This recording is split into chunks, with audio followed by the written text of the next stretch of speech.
Hey everybody, welcome back to BigRedEDC. Time to talk about another Rough Rider Reserve knife. This is the Humpback Jack, the Rough Rider Reserve 024. And I'm going to start off by saying some of these most recent Rough Rider Reserve, the traditionals, man, I have really been enjoying what I've been seeing. We'll get that out of the way for now.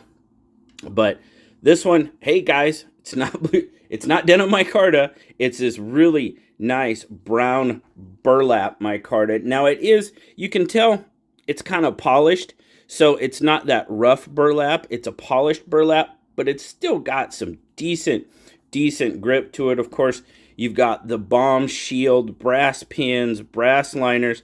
Now just take a look at that. This is put together very well.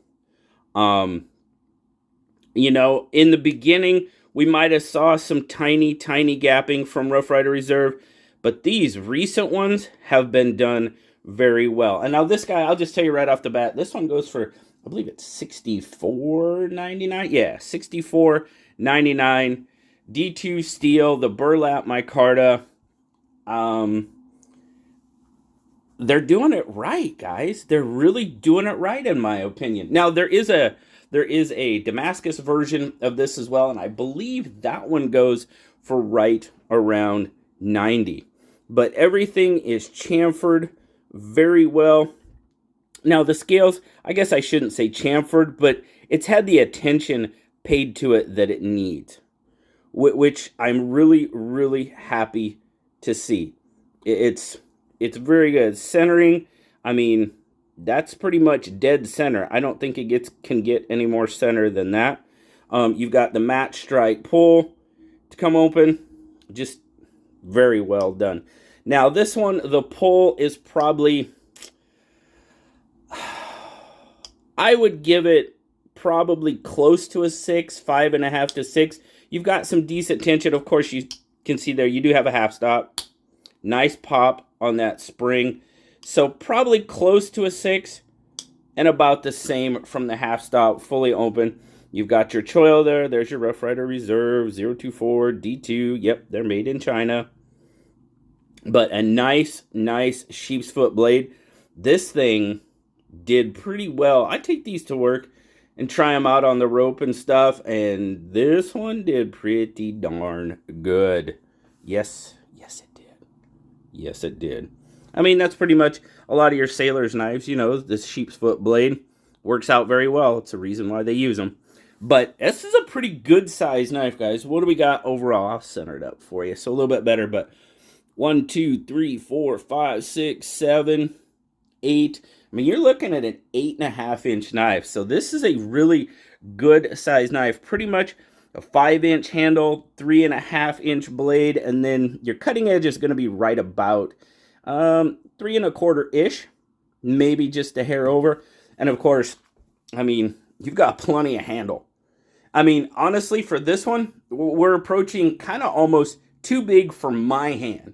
And what I like, as far as control with a slip joint, because I do like a little bit more control when I'm using a slip joint.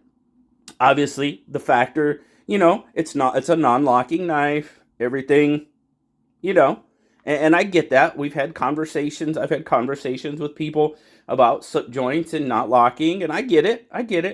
And, this one is approaching that where, I like to have a little bit more. I mean, do I have control of this knife? Absolutely, 100%. It's not like I'm scared of it or anything like that, but it is approaching, a little bit. It's definitely a larger size. So I kind of like my slip joints pretty much to give me about a full 4-finger grip. And that's just, I can get just a little bit better lock on it, if you will. So, let's size comparisons. Let's do that. Again, this is definitely on the larger side. There you go. Oh, there we go. A little bit clear. So, I mean, there it is up against the PM2. As you can see there, it's definitely a longer knife than the PM2 is. And then, of course, the bug out definitely going to be bigger than the bug out if that's the case. Close it up. We'll get a weight on it. Nice, good.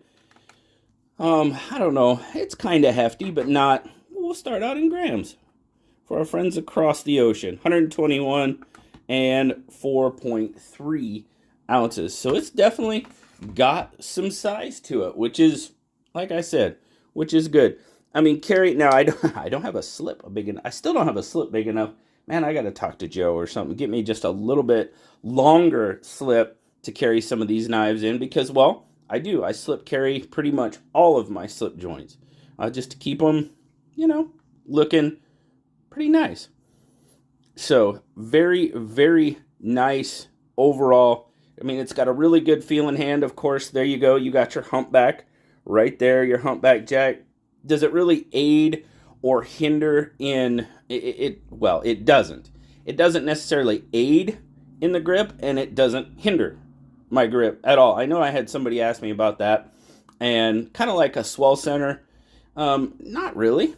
It doesn't really at all. It doesn't really aid, and it doesn't really hinder. So, I mean, there's that. It's just a pattern, a design, which a little bit different, but I kind of like it. And those of you who want a larger size slip joint, you know, you have larger hands, yeah, this might be one worth checking out. Up to you. Very, very well done, well-made knife, and I'm very, very happy to see that from Rough Ryder Reserve. Like I said, they've been getting better. And not that it was ever bad. Please don't take my words to mean that, because they were never bad. But in the beginning, there was some little bit of minor gapping, and I think they've pretty much taken care of that. Now, if you have some of these newer Rough Ryder Reserves, tell me what yours is like. I'd love to hear it. I've been a big fan. Now, we've seen some of the Rough Ryder Reserve moderns. I have mixed feelings about that. I really do. I have mixed feelings about that. I mean, we have one. I just gave away what was it? Was it the 035? The little blue one. And they're good. They're pretty well made from what I can see. I'm just kind of stuck in that whole Rough Ryder Reserve being a traditional, I guess. And that's kind of what I was expecting. I didn't really realize that they were going to throw some modern flippers into the Rough Ryder Reserve line. And I know I've talked to Brian about it, and you know, the clips, those ball clips, just not my thing. I usually don't really care for ball clips at all. So, but tell me what you guys think about that too. I know some of you have already, which is very cool. It's awesome. I love talking to you guys about this stuff, and you know, different strokes for different folks, I guess. You know, it's all good. But let me know what you guys think of the Humpback Jack down in the comments. Always love talking to you. Thank you so much for stopping by. Always appreciate that as well. Like, subscribe, leave me that comment. You know I love talking to you. Till next time, I'll talk to you later, guys. Bye-bye.